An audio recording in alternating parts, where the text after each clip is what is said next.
Part 2 में देखेंगे system software computer का दूसरा। एम एस डॉस का बाहरी कमांड है फॉर्मेट। एम एस डॉस का बाहरी कमांड है क्या है? फॉर्मेट। एम एस डॉस का बाहरी कमांड है फॉर्मेट। और यूनिक्स ऑपरेटिंग सिस्टम एक मल्टी यूज़र है। यूनिक्स ऑपरेटिंग सिस्टम क्या है? तो मल्टी यूज़र ऑपरेटिंग सिस्टम है। यूनिक्स एक मल्टी यूज़र ऑपरेटिंग सिस्टम है। और एम एस डॉस का बाहरी कमांड क्या है? एम एस डॉस का बाहरी कमांड हमारा फॉर्मेट है। और यूनिक्स ऑपरेटिंग सिस्टम क्या है? तो मल्टी यूज़र है। और एक ऑपरेटिंग सिस्टम नहीं है तो ओपेरा और एम एस एक्सेल, ठीक है। ओपेरा और एम एस एक्सेल ये ऑपरेटिंग सिस्टम नहीं है। ओपेरा क्या है? तो वेब ब्राउज़र है। और एम एस एक्सेल ये सिस्टम सॉफ्टवेयर है। M S Excel system software है, ओपेरा एक वेब ब्राउज़र। लेकिन यहाँ तो पूछ रहा है ऑपरेटिंग सिस्टम, तो ये हो गया हमारा, ये नहीं है। तो ऑपरेटिंग सिस्टम नहीं है तो ओपेरा और एम एस एक्सेल।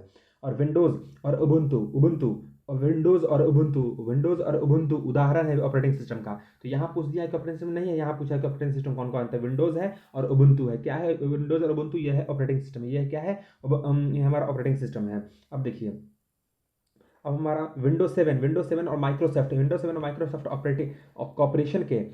कॉपरेशन के न्यूनतम ऑपरेटिंग सिस्टम में डैश भारतीय भाषाओं को फॉन्ट है। यानी कि 49 फॉन्ट भारतीय भाषा का 49 भाषा में फॉन्ट को क्या किया गया है? निरूपित किया गया है, यानी कि बनाया गया है 49 फॉन्ट मतलब भाषा में किया गया है। क्या चीज़? तो विंडोज 7 माइक्रोसॉफ्ट कॉर्पोरेशन के न्यूनतम ऑपरेटिंग सिस्टम में 49 भारतीय भाषाओं को, कितना भारतीय भाषाओं को? तो 49 भारतीय भाषाओं को, विंडोज 7 में 49 भारतीय भाषाओं को निरूपित किया गया है। चलिए, ऑपरेटिंग सिस्टम में राउंड रॉबिन शेड्यूलिंग का क्या अर्थ है? यानी कि इसका मतलब क्या होता है? तो क्या राउंड रॉबिन शेड्यूलिंग का क्या अर्थ है? तो एक प्रकार का शेड्यूलिंग यानी कि राउंड रॉबिन शेड्यूलिंग का अर्थ है एक प्रकार का शेड्यूलिंग। ऑपरेटिंग सिस्टम में राउंड रॉबिन शेड्यूलिंग का अर्थ है एक प्रकार का शेड्यूलिंग। राउंड रॉबिन शेड्यूलिंग का मतलब एक प्रकार का शेड्यूलिंग है ये, ठीक है। देखिए, इनमें से कौन सा बेमेल है, यानी कि उसका मतलब मेल नहीं खाता हो, यानी कि सिमिलरिटी नहीं है।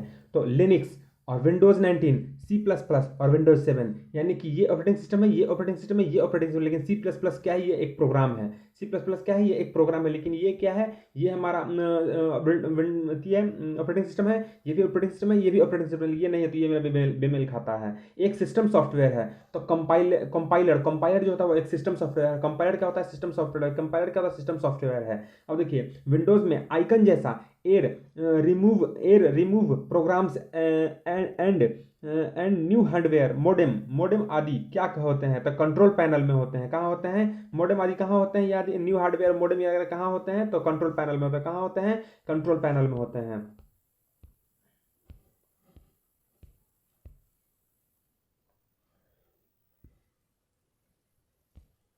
चलिए,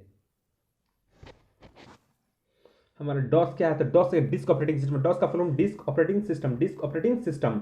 अब देखिए, कंप्यूटर प्रोसेसिंग में पूल से प्रक्रिया का चयन करते हैं, उन्हें निष्पादन के लिए मेमोरी में लोड करते हैं, वो जॉब शेड्यूलर होता है। क्या होता है? जॉब शेड्यूलर होता है। तो कंप्यूटर प्रोसेसिंग में जॉब शेड्यूलर पूल से प्रक्रिया का चयन करते हैं, उन्हें निष्पादन के लिए मेमोरी में लोड करते हैं। कहाँ जॉब शेड्यूलर को लोड करते हैं? तो मेमोरी में लोड करते हैं। एम एस डॉस क्या है? तो माइक्रोसॉफ्ट डिस्क ऑपरेटिंग सिस्टम है। यहाँ डॉस का full form disk operating system, M S DOS लग गया था माइक्रोसॉफ्ट डिस्क ऑपरेटिंग सिस्टम। और सब डायरेक्टरी, इसको हिंदी में कहते हैं उप निर्देशिका। सब डायरेक्टरी बनाने के लिए किस एमएस डॉस कमांड का प्रयोग किया जाता है? तो जैसा सब डायरेक्टरी बनाने के लिए MKDIR का प्रयोग किया जाता है। सब डायरेक्टरी बनाने के लिए एमएस डॉस यानी कि माइक्रोसॉफ्ट डिस्क ऑपरेटिंग सिस्टम में हम लोग जब सब डायरेक्टरी बनाते हैं तो सब डायरेक्टरी बनाने के लिए MKDIR का प्रयोग करते हैं। सब डायरेक्टरी को बनाने के लिए किस कमांड का उपयोग करते हैं एमएस डॉस में? तो MKDIR, सब डायरेक्टरी के लिए MKDIR का प्रयोग करते हैं।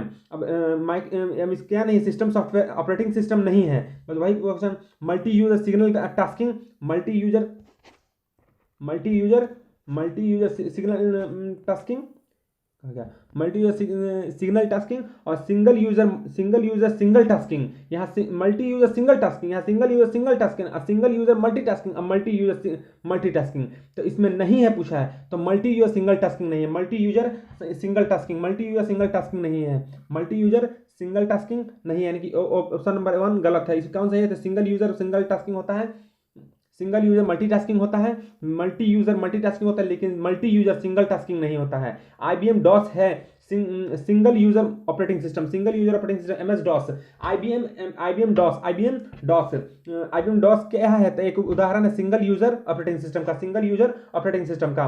विंडोज NT का विशेषता क्या है? विंडोज NT का विशेषता है मल्टी प्रोसेसिंग सपोर्ट करता है। ये मल्टी प्रोसेसिंग सपोर्ट करता है। कैसे सपोर्ट करता है? मल्टी प्रोसेसिंग सपोर्ट करता है। क्या? तो विंडोज NT सपोर्ट करता है, का विशेषता है हमारा मल्टी प्रोसेसिंग सपोर्ट करता है। ऑपरेटिंग सिस्टम है तो उबुंटू ऑपरेटिंग सिस्टम है, लिनक्स ऑपरेटिंग सिस्टम है, यूनिक्स ऑपरेटिंग सिस्टम है। या उबुंटू ऑपरेटिंग सिस्टम है, Linux operating system, Unix operating system है।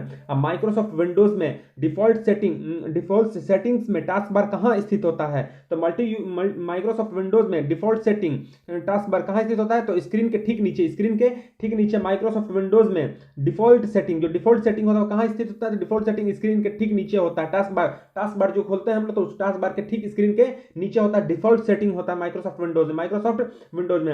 अब देखिए रिसाइकिल बिन, छोड़ी गई फाइल, यानी कि रिसाइकिल बिन क्या होता है? डिलीट की फाइल कहाँ जाता है? रिसाइकिल बिन में जाता है कंप्यूटर में। तो वही रिसाइकिल बिन में छोड़ी गई फाइल डैश होने पर स्थायी रूप से हटा दी जाती है, मैन्युअल रूप से खाली कर दिया जाता है। यानी कि कंप्यूटर पर जो हम मैन्युअल रूप से उसको खाली कर देते हैं तो वो कहाँ चला जाता है? तो रिसाइकिल बिन में चला जाता है। कहाँ चला जाता है? तो रिसाइकिल बिन में चला जाता है। एक स्टोरेज डिवाइस नहीं है, एक स्टोरेज डिवाइस नहीं है, एक स्टोरेज डिवाइस नहीं है, एक स्टोरेज डिवाइस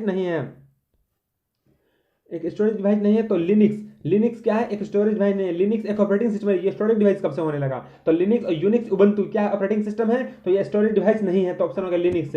अब देखिए टेक्स्ट नेक्स्ट किस ऑपरेटिंग सिस्टम का टेक्स्ट एडिटर है? तो मैकिन्टोश क्या? मैकिन्टोश ऑपरेटिंग सिस्टम का है। या मैकिन्टोश क्या है? एक ऑपरेटिंग सिस्टम है जिसके अंदर ये हमारा टिच टेक्स्ट नाम का एक आता है, मेनू में आता है टिच टेक्स्ट कहाँ? मैकिन्टोश में टिच टेक्स्ट मैकिन्टोश में आता है। कंप्यूटर में सभी हटाई गई डिलीटेड फाइलें कहाँ जाती है? रिसाइकिल बिन में। यानी कंप्यूटर से मैन्युअली रूप से जो कंप्यूटर में हम लोग डिलीट करते हैं किसी फाइल को, वो कहाँ चला जाता है? तो रिसाइकिल बिन में चला जाता है। मैन्युअली रूप से जब कंप्यूटर में हम लोग डिलीट कर देते हैं तो वो कहाँ चला जाता है? रिसाइकिल बिन में चला जाता है। कहाँ चला जाता है? रिसाइकिल बिन में चला जाता है। नोटपैड किस ऑपरेटिंग सिस्टम के टेक्स्ट एडिटर है? तो विंडोज का। नोटपैड के टेक्स्ट एडिटर यहाँ हम लोग क्या पढ़े थे? तो हमारा टीच टेक्स्ट किसका था? तो मैकिन्टोश का, टीच टेक्स्ट मैकिन्टोश का। और नोटपैड विंडोज का। नोटपैड किसका टेक्स्ट एडिटर है? तो विंडोज का। नोटपैड विंडोज ऑपरेटिंग सिस्टम में टेक्स्ट एडिटर है। AIX किस कंपनी का ऑपरेटिंग सिस्टम है? हमारा IBM का। किसका? IBM का क्या है? IBM का है AIX कंपनी का ऑपरेटिंग सिस्टम है। AIX किस कंपनी का ऑपरेटिंग सिस्टम है? AIX IBM का ऑपरेटिंग सिस्टम है। AIX IBM का ऑपरेटिंग सिस्टम है। कौन सा ऑपरेटिंग सिस्टम नहीं है? लिनक्स, यूनिक्स, इंटेल और विंडोज। हमारा इंटेल क्या है? ये ऑपरेटिंग सिस्टम नहीं है। लिनक्स है, यूनिक्स है, उबुंटू है, विंडोज है, ये सारे क्या ऑपरेटिंग सिस्टम है, लेकिन इंटेल हमारा ऑपरेटिंग सिस्टम नहीं है। फिनलैंड के एक छात्र द्वारा प्रोजेक्ट के तौर पर शुरू किया गया ऑपरेटिंग सिस्टम लिनक्स किसने विकसित किया था? तो लिनुस टर्वाल्डस के द्वारा फिनलैंड के एक छात्र द्वारा प्रोजेक्ट के तौर पर, यानी कि फिनलैंड के एक छात्र थे, उस प्रोजेक्ट के तौर पर शुरू किया था ऑपरेटिंग सिस्टम लिनक्स। किसने विकसित किया है? लिनक्स किसने विकसित किया? तो उसी का नाम था लिनुस के नाम पर लिनक्स, लिनुस के नाम पर लिनक्स। तो पूरा नाम क्या था? लिनुस टर्वाल्डस नाम था। लिनुस क्या नाम था? टर्वाल्डस नाम था। अब एंटीवायरस सॉफ्टवेयर नहीं है। तो नॉर्टन, मैकएफी, लिनक्स और अवास्ट। ये हमारा लिनक्स तो हमारा ऑपरेटिंग सिस्टम था, कब से हमारा एंटीवायरस होने लगा? तो आंसर होगा लिनक्स। यहाँ नॉर्टन सॉफ्टवेयर, नॉर्टन एंटीवायरस है। मैकएफे एंटीवायरस है। मैकएफे एंटीवायरस है। नॉर्टन, मैकएफे और अवास्ट। नॉर्टन और अवास्ट सबको पता होता है, लेकिन मैकएफे याद रखिएगा। मैकएफे क्या है? मैकएफे हमारा क्या है? तो मैकएफे हमारा एंटीवायरस है। मैकएफे हमारा एंटीवायरस है। अब देखिए कंप्यूटर की दुनिया में उबुंटू क्या है? कंप्यूटर की दुनिया Ubuntu open source Linux operating system है। ओपन सोर्स कैसा सोर्स? तो open source Linux operating system है। हमारा उबुंटू एक ऑपरेटिंग सिस्टम तो पता था, लेकिन ये किस तरह का था? एक तो लिनक्स का है और ओपन सोर्स है। Open source Linux operating system है Ubuntu, open source Linux operating system है। माइक्रोसॉफ्ट विंडोज द्वारा कॉन्फ़िगरेशन जानकारी संग्रहित करने के लिए उपयोग किए जाने जाने वाला डेटाबेस किस रूप में जाना जाता है? रजिस्ट्री के रूप में जाना जाता है। रजिस्ट्री के रूप में जाना जाता है। माइक्रोसॉफ्ट विंडोज द्वारा कॉन्फ़िगरेशन जानकारी संग्रहित करने के लिए उपयोग के लिए जाने वाले डेटाबेस के रूप में जाना जाता है, रजिस्ट्री के रूप में जाना जाता है। क्या जाना जाता है? रजिस्ट्री के रूप में जाना जाता है। और पेज फॉल्ट कब होता है? पेज फॉल्ट कब होता है? तो एक प्रोग्राम उस पेज तक पहुंचता है, एक प्रोग्राम उस पेज तक पहुंचता है जो वर्तमान में मुख्य मेमोरी में नहीं है, जो वर्तमान में मुख्य मेमोरी में नहीं है, उसको क्या कहते हैं? पेज फॉल्ट कहते हैं। कब जब भी पेज फॉल्ट आता है तो क्या होता है? तो एक प्रोग्राम उस पेज तक पहुंचता है, एक प्रोग्राम उस पेज तक पहुंचता है, वह प्रोग्राम उस पेज तक पहुंचता है जो वर्तमान में मुख्य मेमोरी में नहीं है, मेन मेमोरी में वो उपलब्ध नहीं है। जब कोई भी चीज, जब कोई भी प्रोग्राम, किसी प्रोग्राम का वह पेज जब मुख्य मेन मेमोरी में वह वर्तमान रूप से प्रेजेंट में वह नहीं है, उसको पेज फॉल्ट क्या कहते हैं? पेज फॉल्ट कहते हैं। क्या? जब वर्तमान में मुख्य मेमोरी में नहीं है, क्या एक प्रोग्राम उस पेज का पहुंचता है जो वर्तमान में मुख्य मेमोरी में नहीं है। BIOS क्या होता है? तो basic input output system, basic input output system, basic input output system, BIOS basic input output system, basic input output system, basic input output system, basic input output system. BIOS मतलब basic input output system. अब देखिए, thread का conciliation तभी होता है जब वो dash पर पहुंचता है, जब वो कॉन्सिलेशन पॉइंट पर पहुंचता है, जब वो कॉन्सिलेशन पॉइंट पर पहुंचता है। कहां पहुंचता है? कैंसिलेशन पॉइंट पर पहुंचता है। थ्रेड का कैंसिलेशन तभी होता है, कोई भी थ्रेड है तो उसको कैंसिलेशन तभी होता है जब वो कैंसिलेशन पॉइंट पे पहुंचेगा। जब कैंसिलेशन पॉइंट पे पहुंच गया तो वो कैंसिलेशन हो जाएगा थ्रेड का कैंसिलेशन कब होता है? जब वो कैंसिलेशन पॉइंट पे पहुंचता है। अब देखिए, आईटी शब्दावली में कर्नेल में विफलता को क्रैश कहते हैं। क्या होता है? कर्नेल अगर वो फेल हो जाए तो क्या कहते हैं? उसको क्रैश कर देंगे। क्या कहते हैं? कंप्यूटर क्या क्रैश कर गया। तो क्रैश करने का मतलब क्या है? तो कर्नेल में विफलता, कर्नेल को फेल कर जाए, कर्नेल क्या कह जाए? फेल कर जाए, कर्नेल क्या कह जाए? फेल कर जाए, तो क्या कहते हैं? क्रैश कहते हैं। उसे कहते हैं क्रैश कहते हैं, कंप्यूटर भाषा में क्रैश कहते हैं। लगातार चलने वाली सिस्टम्स ऑफ प्रोग्राम प्रक्रिया को डेमन्स के रूप में जाना जाता है। जब लगातार चलने वाली सिस्टम प्रोग्राम प्रक्रिया यानी कि वह लगातार चलने वाली सिस्टम प्रोग्राम प्रोसेस वो जो लगातार चल रही है उसको डेमन्स क्या कहते हैं? डेमन्स क्या होता है? तो लगातार चलने वाली सिस्टम प्रोग्राम प्रक्रिया क्या कहता है? डेमन्स कहलाता है। ऑपरेटिंग सिस्टम को सूचित करने वाले सीरियल क्या कहलाते हैं? तो कुछ गतिविधि हुई है तो हैंडलर कहते हैं। क्या कहते हैं? हैंडलर। ऑपरेटिंग सिस्टम को सूचित करने वाले, ऑपरेटिंग सिस्टम को सूचित कर देता है तो क्या? तो सिग्नल क्या कहलाते हैं? सूचित करने वाले सिग्नल को, ऑपरेटिंग सिस्टम को सूचित करने वाले सिग्नल को हम लोग क्या कहते हैं? हैंडलर कहते हैं। ऑपरेटिंग सिस्टम को सूचित करने वाले सिग्नल को हैंडलर क्या कहते हैं? हैंडलर कहते हैं। डेटाबेस मैनेजर उदाहरण है ऑर्गेनाइजर का। डाटाबेस एक डाटाबेस मैनेजर उदाहरण है, ऑर्गेनाइजर का डाटाबेस एक डाटाबेस मैनेजर उदाहरण है, ऑर्गेनाइजर का डाटाबेस उदाहरण है, एक मैनेजर का डाटाबेस उदाहरण, एक मैनेजर का। PSW का मतलब होता है program status word, program status PSW program status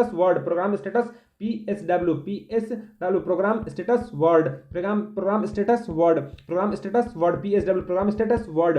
CPU अनुसूचक को रूप में जाना जाता है। शॉर्ट टर्म CPU को शॉर्ट टर्म शेड्यूलर के रूप में जाना जाता है। क्या चीज? CPU को ब्रेन ऑफ द कंप्यूटर भी कहा जाता है। और CU को कंट्रोल यूनिट को nervous system of the computer कहते हैं। Nervous system of computer CU control unit कहते हैं, CPU क्या कहते हैं? ब्रेन ऑफ द कंप्यूटर कहते हैं। और CPU अनुसूचक को शॉर्ट टर्म शेड्यूलर होता है। और BIOS basic input output system ये तो नॉन वोलेटाइल फॉर्मवेयर और मदरबोर्ड पर एक छोटी मेमोरी चिप पर संग्रहित सॉफ्टवेयर है। क्या सॉफ्टवेयर है? छोटी मेमोरी पर चिप पर संग्रहित सॉफ्टवेयर, छोटी मेमोरी चिप पर संग्रहित सॉफ्टवेयर है। क्या? नॉन वोलेटाइल फॉर्मवेयर मदरबोर्ड पर यह होता है। बायोस, ठीक है, BIOS non volatile firmware motherboard पर एक छोटी मेमोरी चिप पर संग्रहित सॉफ्टवेयर है। कैसा सॉफ्टवेयर है? मतलब यह एक संग्रहित सॉफ्टवेयर है। क्या सॉफ्टवेयर? संग्रहित सॉफ्टवेयर है। ठीक है, अब ये पार्ट 2 यही खत्म होता है। Thank you.